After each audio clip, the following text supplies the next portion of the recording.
feeling like Jackie Robinson, rocking the 42 in my Dodger fit, gripping the arm that was just like my pitch, crowd the opposites. Hello everyone and welcome back to another 1 by 1 year. Today is day 75, 3/4 of the way to day 100, guys, so good job. Today we are reading chapters 4, 5, and 6 of Judges, and let's get started. After Ehud's death, the Israelites again did evil in the Lord's sight. So the Lord turned them over to King Jabin of Hazor, a Canaanite king. The commander of his army was Sisera, who lived in Harosheth Hagoyim. Sisera, who had 900 iron chariots, ruthlessly oppressed the Israelites for 20 years. Then the people of Israel cried out to the Lord for help. Deborah, the wife of Lapidoth, was a prophet who was judging Israel at that time. She would sit under the palm of Deborah between Raham and Bethel in the hill country of Ephraim, and the Israelites would go to her for judgment. One day she sent for Barak, son of Enom, who lived in Kadesh in the land of Naphtali. She said to him, "This is what the Lord, the God of Israel, commands you. Call out 10,000 warriors from the tribes of Naphtali and Zebulun at Mount Tabor, and I will call out Sisera, commander of Jabin's army, along with his chariots and warriors, to the Kishon River. There I will give you victory over him." Barak told her, "I will go, but if you go with me." "Very well," she replied, "I will go with you, but you will receive no honor in this venture, for the Lord's victory over Sisera will be at the hands of a woman." So Deborah went with Barak to Kadesh. At Kadesh, Barak called together the tribes of Zebulun and Naphtali, and 10,000 warriors went up with him. Deborah also went with him. Now Heber, the Kenite, a descendant of Moses' brother-in-law Hobab, had moved away from the other members of his tribe and pitched his tent by the oak of Zananim near Kadesh, where Sisera was told that Barak, son of Abinoam, had gone up to Mount Tabor. He called for 900 of his iron chariots and all his warriors, and they marched from Harosheth Hagomoth to the Kishon River. Then Deborah said to Barak, "Get ready. This is the day the Lord will give you victory over Sisera, for the Lord is marching ahead of you." So Barak led his 10,000 warriors down the slopes of Mount Tabor into battle. When Barak attacked, the Lord threw Sisera and all his chariots and warriors into a panic. Sisera leaped down from his chariot and escaped on foot.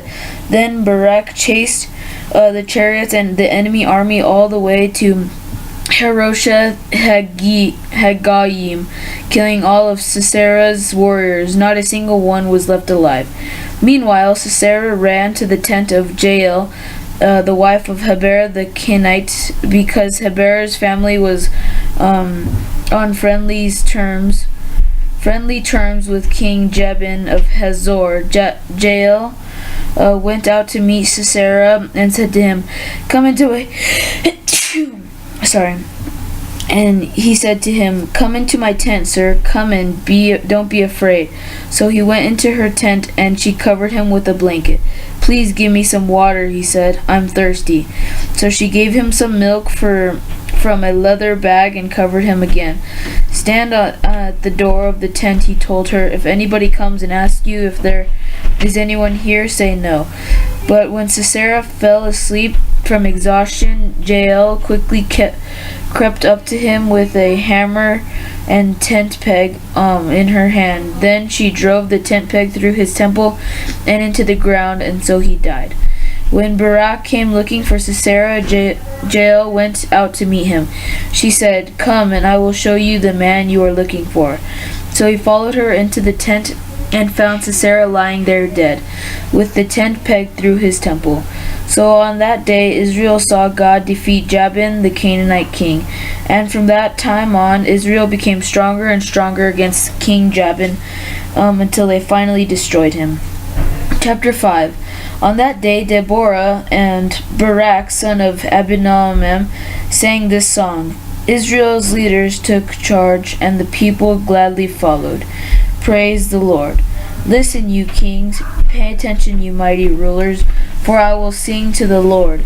I will make music to the Lord, the God of Israel. Lord, when you set out from Seir and marched across the fields of Edom, the earth trembled. The cloudy skies poured down rain. The mountains quaked in the presence of the Lord. The God of Mount Sinai, in the presence of the Lord, the God of Israel. In the days of Shamgar, son of Anath, in the days of Jael, people avoided the main roads, the travelers stayed on winding pathways. There were few people left in the villages of Israel until Deborah arose as a mother of Israel. When Israel chose new gods, war interrupted at the city gates. Yet not a shield or spear could be seen among 40,000 warriors in Israel. My heart is with the commanders of Israel, with those who volunteered for war. Praise the Lord. Consider this, you who ride on fine donkeys, you who sit on fancy saddle blankets, and you who walk along the road. Listen to the village musicians. Gather at the watering holes. They recount the righteous victories of the Lord and the victories of his villagers in Israel. Then the people of the Lord marched down to the city gates. Wake up, Deborah, wake up. Wake up, and sing the song. Arise, Barak, lead your captives away. Son of Abinoam, down from Tabor marched a few against the nobles. The people of the Lord marched down against mighty warriors. They came down from Ephraim, a land that once belonged to the Amalekites. They followed you, Benjamin, with your troops. From Machri, the commanders marched down. From Zebulun came those who carried the commander's staff. The princes of Issachar were with Deborah and Barak. They followed Barak rushing into the valley. But in the tribe of Reuben there was great indignation. Why did you sit at home among the sheepfolds to hear the shepherds whistle for their flocks? Yes, in the tribe of Reuben there was great indention. Gilead remained east of the Jordan. And why did Dan stay home? Asher sat unmoved at the seashore, remaining in his harbors. But Zebulun risked his life, as did Naphtali on the heights of the battlefield. The kings of Canaan came and fought at Tenach near Megiddo's springs, but they carried off no silver treasures. The stars fought from heaven. The stars in their orbits fought against Sisera. The Kishon River swept them away. That ancient Torets, the king's son, march on with courage, my soul. Then the horses' hooves hammered the ground, the galloping of Sisera's mighty steeds. Let the people of Meroz be cursed, said the angel of the Lord. Let them be utterly cursed, because they did not come to help the Lord. To help the Lord against the mighty warriors. Most blessed among women of Jael, the wife of Heber the Kenite, may she be blessed above all women who live in tents. Sisera asked for water, and she gave him milk in a bowl fit for nobles. She brought him yogurt. Then with her left hand she reached for a tent peg, and with her right hand for a workman's hammer. She struck Sisera with the hammer, crushing his head. With a shattering blow she pierced his temples. He sank. He fell. He lay still at her feet, and where he sank, therefore he died. From the windows, Sisera's mother looked out.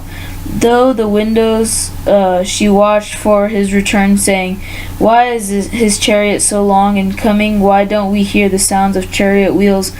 Her wise woman answered, and she repeats these words to herself. They must be dividing the captured plunder with a woman or two for every man.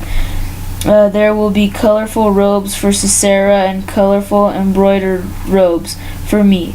Yes, the plunder will include colorful robes embroidered on both sides. Lord, may all your enemies die like Sisera, but may those who love you rise like the sun in all its power. Then there was a peace in the land for 40 years. Okay. And there was peace for 40 land at the years. Okay. I don't know if I have to read this, but I'm just going to read it just in case.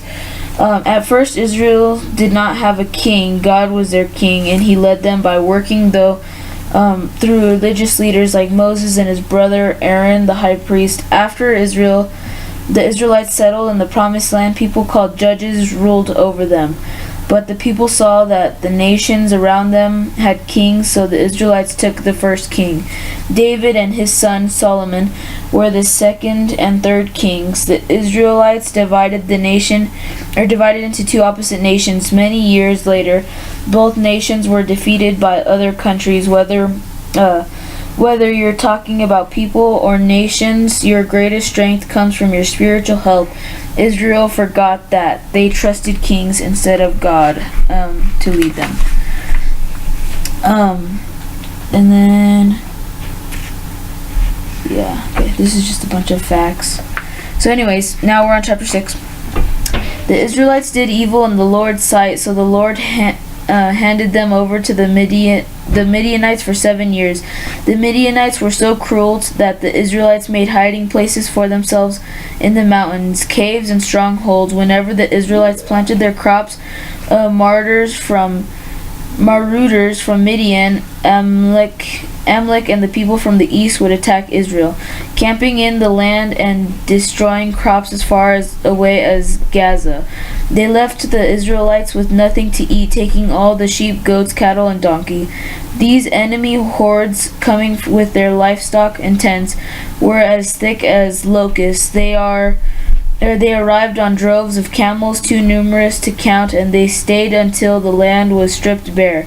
So Israel was reduced to starvation by the Midianites. Then the Israelites cried out to the Lord for help. When they cried out to the Lord because of Midian, the Lord sent a prophet to the Israelites. He said, "This is what the Lord, the God of Israel, says. I brought you up out of slavery in Egypt. I rescued you from the Egyptians and from all who oppressed you.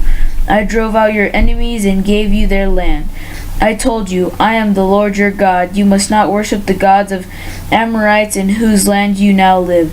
But you have not listened to me." Then the angel of the Lord came and sat beneath the great tree of Ophrah, which belonged to Joash of the clan of Abiezer. Gideon, son of Joash, was threshing wheat at the bottom of the winepress to hide the grain from the Midianites. The angel of the Lord appeared from him and said, "Mighty hero, the Lord is with you." "Sir," Gideon replied, "if the Lord is with us, why has all this happened to us? And where are all the miracles our ancestors told us about? Didn't they say the Lord brought us out of Egypt, but now the Lord has abandoned us and handed us over to the Midianites?" Then the Lord turned to him and said, "Go with the strength you have and rescue Israel from the Midianites I am sending you." "But Lord," Gideon replied, "how can I rescue Israel? My clan is the weakest in the whole tribe of Messiah, and I am the least in my entire family." The Lord said to him, "I will be with you, and you will destroy the Midianites as if you were fighting against one man." Gideon replied, "If you are truly going to help me, show me a sign to prove that it really is the Lord speaking to me. Don't go away until I come back and bring my offering to you." He answered, "I will stay here until you return." Gideon hurried home. He cooked a young goat, and with a basket of flour, he baked some bread without yeast. Then, carrying the meat in a basket and the broth in a pot, he brought them out and presented them to the angel who was under the great tree. The angel of God said to him, "Place the meat and the unleavened bread on this rock." and pour the broth over it. And Gideon did as he was told. Then the angel of the Lord touched the meat and bread with the tip of the staff in his hand, and fire flamed up from the rock, consumed all he had brought, and the angel of the Lord disappeared. When Gideon realized that it was an angel of the Lord, he cried out, "O sovereign Lord, I am doomed. I have seen the angel of the Lord face to face." "It's all right," the Lord replied. Do not be afraid. You will not die." And Gideon built an altar to the Lord there and named it Yahweh Shalom, which means the Lord is peace. The altar remains in Ophrah in the land of the clan of Abiezer to this day. That night the Lord said to Gideon, "Take the second bull from your father's herd, the one that is 7 years old. Pull down your father's altar to Baal, and cut down the Asherah pole standing beside it. Then build an altar to the Lord your God here on this hilltop sanctuary, laying the stones carefully. Sacrifice the bull as a burnt offering on the altar, using as fuel the wood of the Asherah pole you cut down." So Gideon took 10 of his servants and did as the Lord commanded, but he did it at night because he was afraid of the other members of his family's father's household and the people of the town. Flip the page. Early the next morning, as the people of the town began to stir, someone discovered that the altar of Baal had been broken down and that the Asherah pole beside it had been cut down. In their place, a new altar had been built, and on it were the remains of the bull that had been sacrificed. The people said to each other, "Who did this?" And after asking around and making a careful search, they learned that it was Gideon, son of Joash. "Bring out your son," the men of the town demanded of Joash. "He must die for destroying the altar of Baal and for cutting down the Asherah pole." But Joash shouted at the mob that confronted him, "Why are you defending Baal? Will you argue his case? Whoever pleads his case will be put to death by morning. If Baal truly is a god, let him defend himself and destroy the one who broke down his altar." From then on, Gideon was called Jerubbaal, which means "let Baal defend himself," because he broke down Baal's altar. Soon afterward, the armies of Midian, Amalekite, and the people of the east formed an alliance against Israel and crossed the Jordan, camping in the valley of Jezreel. Then the Spirit of the Lord took possession of Gideon.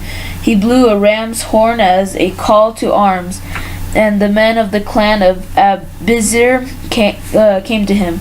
He also sent messengers throughout Messiah, Asher, Zebulun, and Naphtali, summoning their warriors, and all of them responded.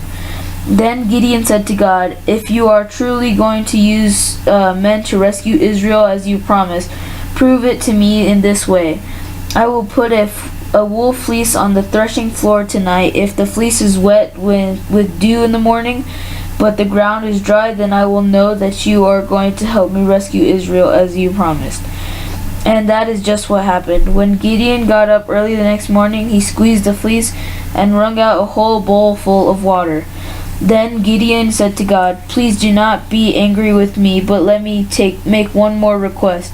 Let me use the fleece for one more test. This time let the fleece remain dry while the ground around it is wet with dew."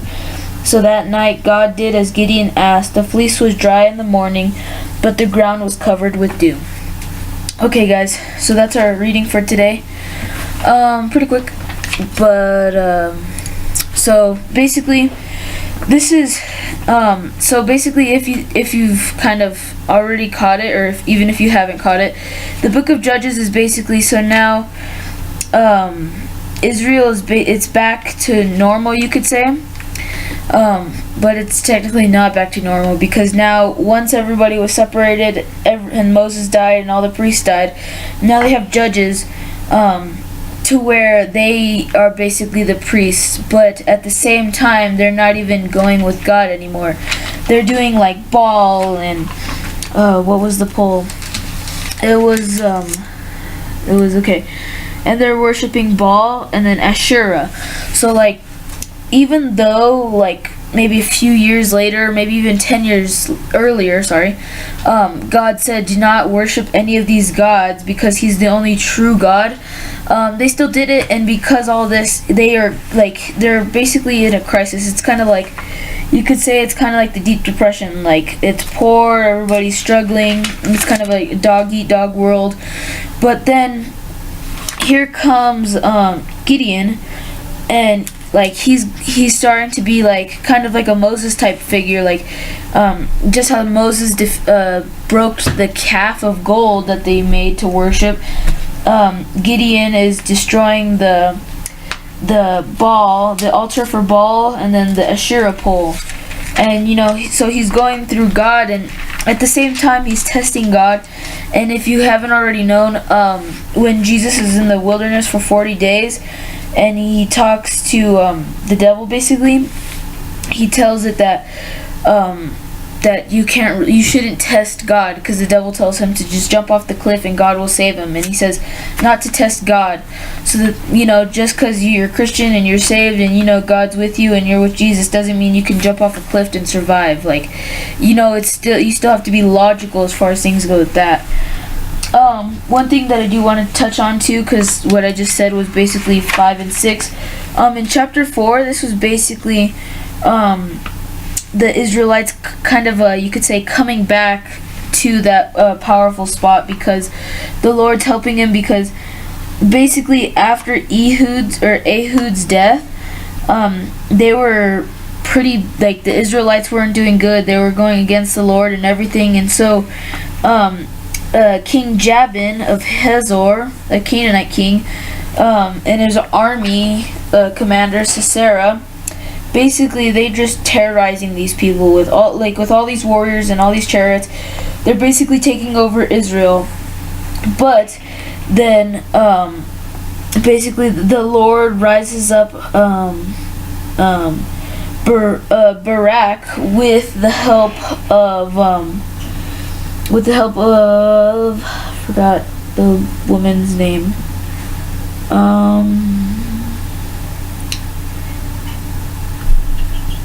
Sorry. Okay, so Deborah.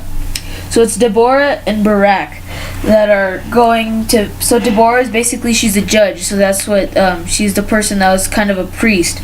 So then she called Barak, and she told him that like he has to raise up an army, and they have to basically go take over the King Jabin's army. So with the help of her and him and the armies, and the Lord's help, obviously, they are able to take him out, and they sing this song.